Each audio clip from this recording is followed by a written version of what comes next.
Bendiciones.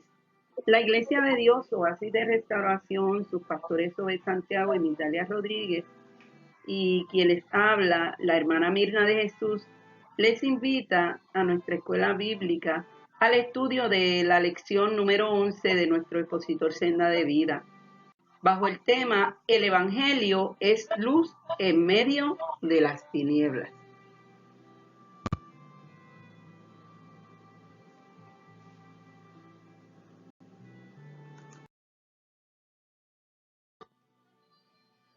Los objetivos de esta lección son los siguientes. Primero, analizar el poder iluminador del Evangelio frente a las falsas enseñanzas religiosas. Segundo, aprender la actitud correcta del misionero cuando enfrenta la oscuridad de estas falsas enseñanzas que se esconden bajo el velo de la religiosidad. Y tres, actuar en conformidad a la responsabilidad que se nos ha asignado como luz del mundo. Pensamiento central. Cuando el Evangelio se predica, las tinieblas de la religión son confrontadas por la luz de Cristo y los hombres pueden ser iluminados con la verdad. Texto áureo en Hechos 17:30 dice, pero Dios, habiendo pasado por alto los tiempos de esta ignorancia, ahora manda a todos los hombres en todo lugar que se arrepientan. Pasaje bíblico impreso. Dice así en el nombre del Padre, del Hijo y del Espíritu Santo.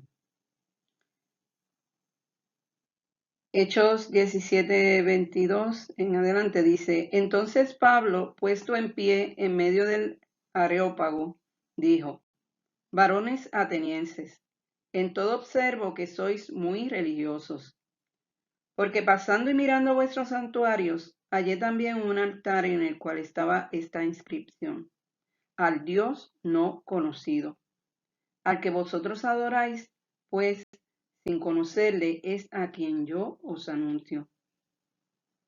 El Dios que hizo el mundo y todas las cosas que en él hay, siendo Señor del cielo y de la tierra, no habita en templos hechos por manos humanas.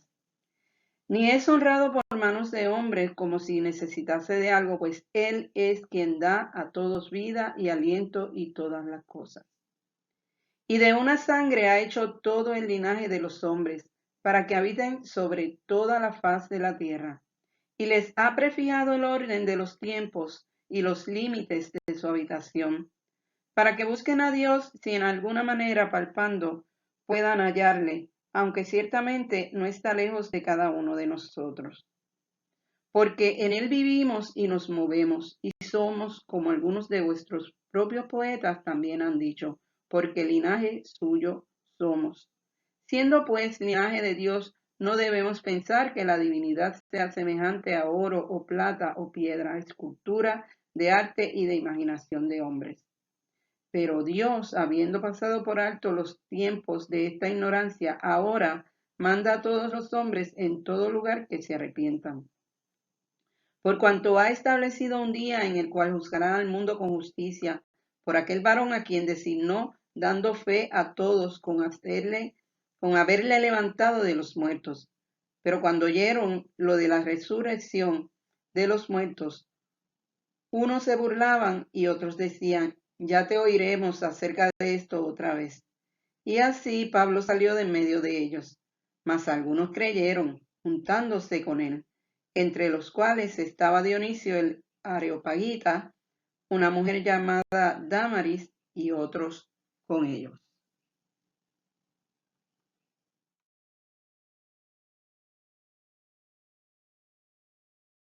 Durante la época clásica de Grecia, Atenas fue una poderosa ciudad-estado que nació junto con el desarrollo de la navegación marítima y que tuvo un papel fundamental en el desarrollo de la democracia.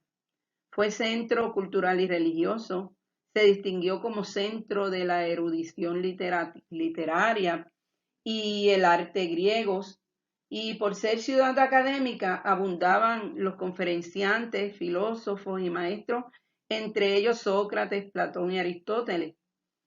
Se establecieron allí escuelas de filosofía como la platónica, la epicuria y la estoica, a la que acudían durante la época romana estudiantes procedentes de todos los lugares del imperio.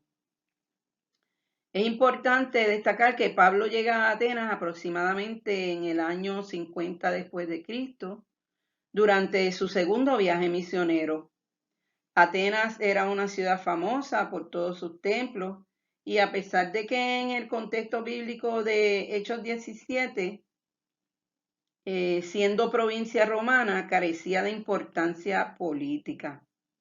No obstante, seguía cultivando la memoria de su pasado, considerada la más ilustre de las ciudades de la antigua Grecia, cuya historia se extiende a más de 3000 años, lo que la convierte en una de las ciudades habitadas más antiguas. También es importante observar que en la actualidad es la capital de Grecia. Atenas es ahora la capital de Grecia y la ciudad más grande del país, siendo el centro principal de la vida económica, cultural y política griega.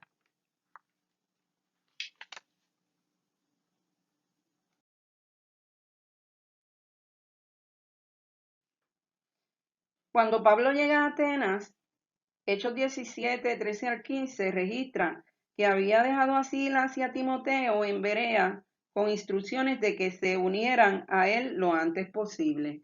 Y dice así en Hechos 17, 13, 15. Cuando unos judíos de Tesalónica se enteraron de que Pablo predicaba la palabra de Dios en Berea, fueron allá y armaron un alboroto. Los creyentes enseguida tomaron medidas y enviaron a Pablo a la costa, mientras que Silas y Timoteo permanecieron allí. Los que acompañaban a Pablo fueron con él hasta Atenas. Luego regresaron a Berea con instrucciones para Silas y Timoteo de que se apresuraran a unirse a él.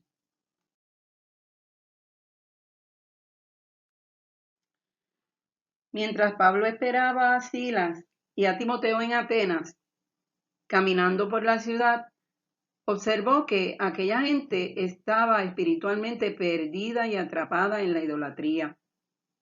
Donde quiera que Pablo miraba, la ciudad estaba repleta de ídolos.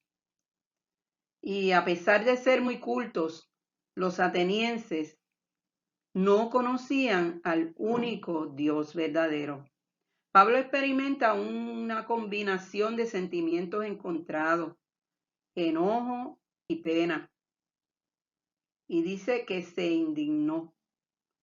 Pero la indignación no le paralizó y ante el espectáculo de aquella ciudad dedicada a una adoración falsa, el Espíritu Santo le muestra que aquellas personas estaban urgentemente necesitadas del Evangelio que el Señor le había comisionado llevar a los gentiles. Como era su costumbre, Pablo primero visita la sinagoga de Atenas, llevando las buenas nuevas a los judíos y gentiles temerosos de Jesús, pero también al ágora, que era la plaza y centro de vida y actividad ateniense, donde razonaba día a día con los que allí se encontraban.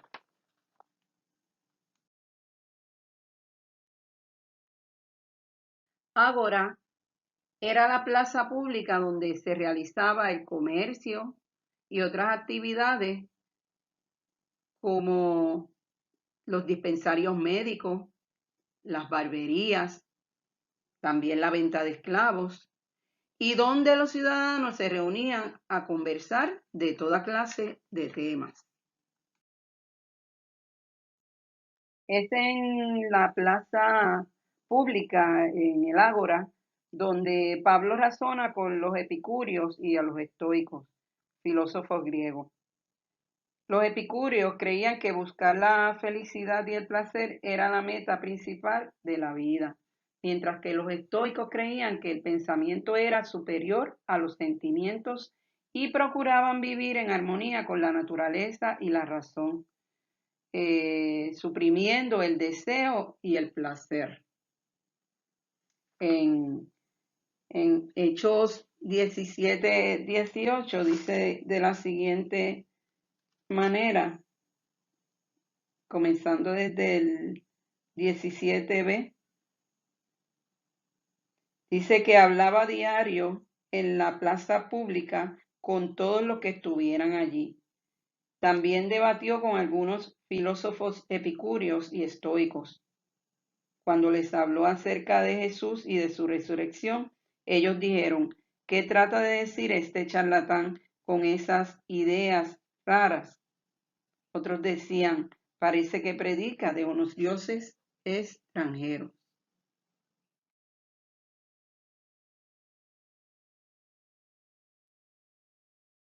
Unos decían, ¿qué querrá decir este palabrero? Y otros, parece que es predicador de nuevos dioses, porque les predicaba el evangelio de Jesús y de la resurrección. Tomándole, le trajeron al Areópago, diciendo, ¿podemos saber qué es esta nueva enseñanza de que hablas? Pues traes a nuestros oídos cosas extrañas. Queremos pues saber qué quiere decir esto. El Areópago era el nombre de la Corte Suprema con autoridad en asuntos políticos, criminales y religiosos. Estaba ubicado en la colina de Ares, en Atenas. Ya en días de Pablo, en el contexto de Hechos 17, este tribunal o concilio se reunía solo para asuntos relativos a religión, cultura y educación. Invitaban a hablar allí a visitantes que llegaban con nuevas filosofías y pensamientos religiosos. Y así es como escucharon a Pablo y su nuevo mensaje desconocido para ellos. Hechos 17, 22, 23. Dice así. Entonces Pablo, puesto en pie en medio del Areópago, dijo, en todo observo que sois muy religiosos, porque pasando y mirando vuestros santuarios, hallé un altar en el cual estaba esta inscripción, al Dios no conocido, al que vosotros adoráis, pues sin conocerle, es a quien yo os anuncio.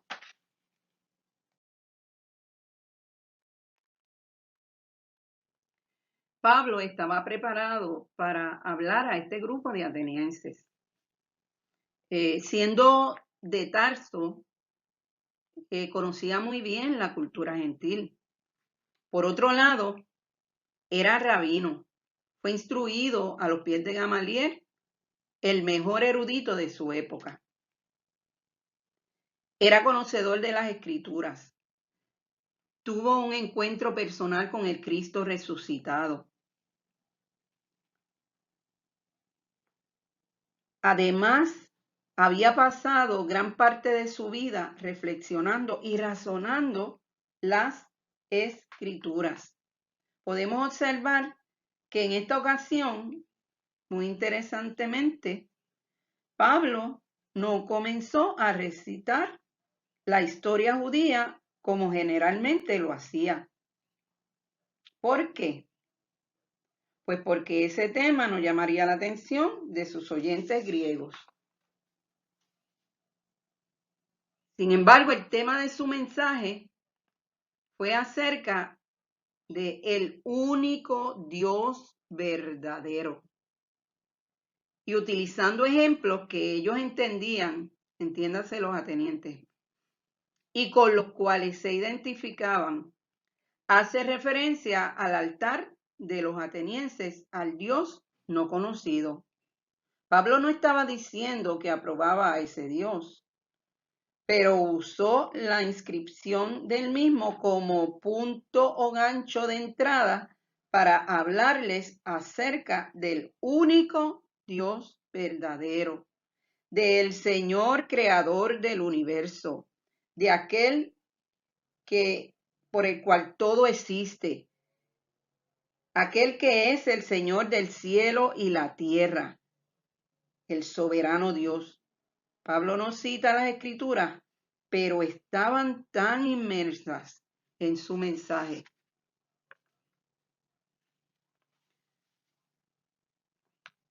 Vamos a señalar unos puntos claves que podemos identificar en el mensaje de Pablo a los atenienses. Y son muy importantes. Primero, el Dios verdadero no habita en santuario construido por manos humanas. Argumento pertinente a la idolatría de los atenienses. Número 2, es el creador de la raza humana y le ha dado toda la tierra para que la habite.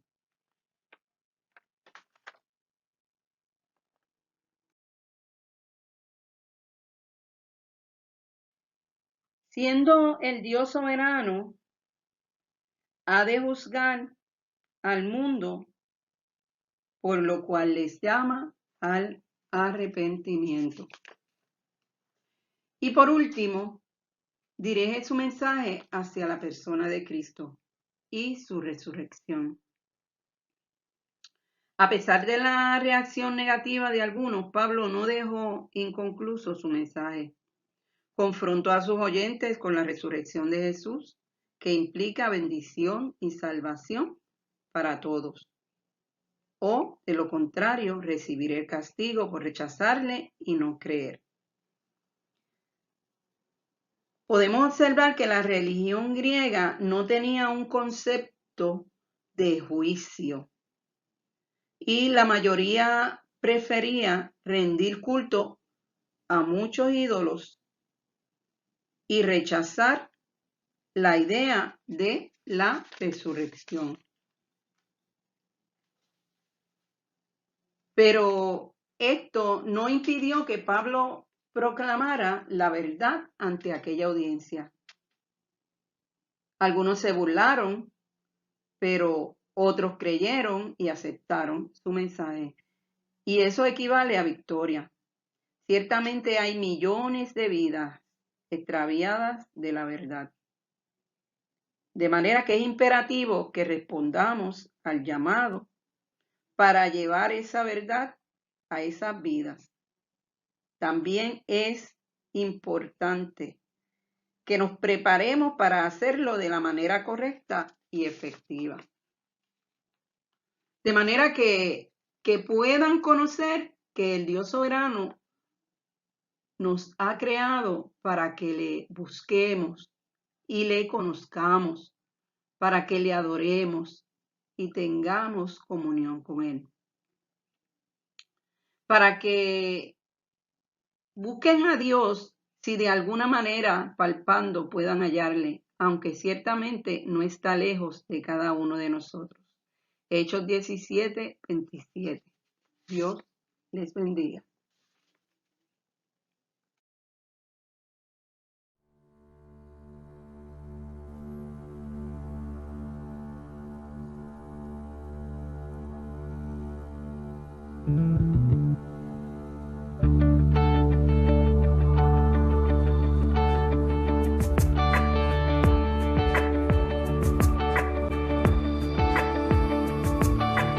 Yo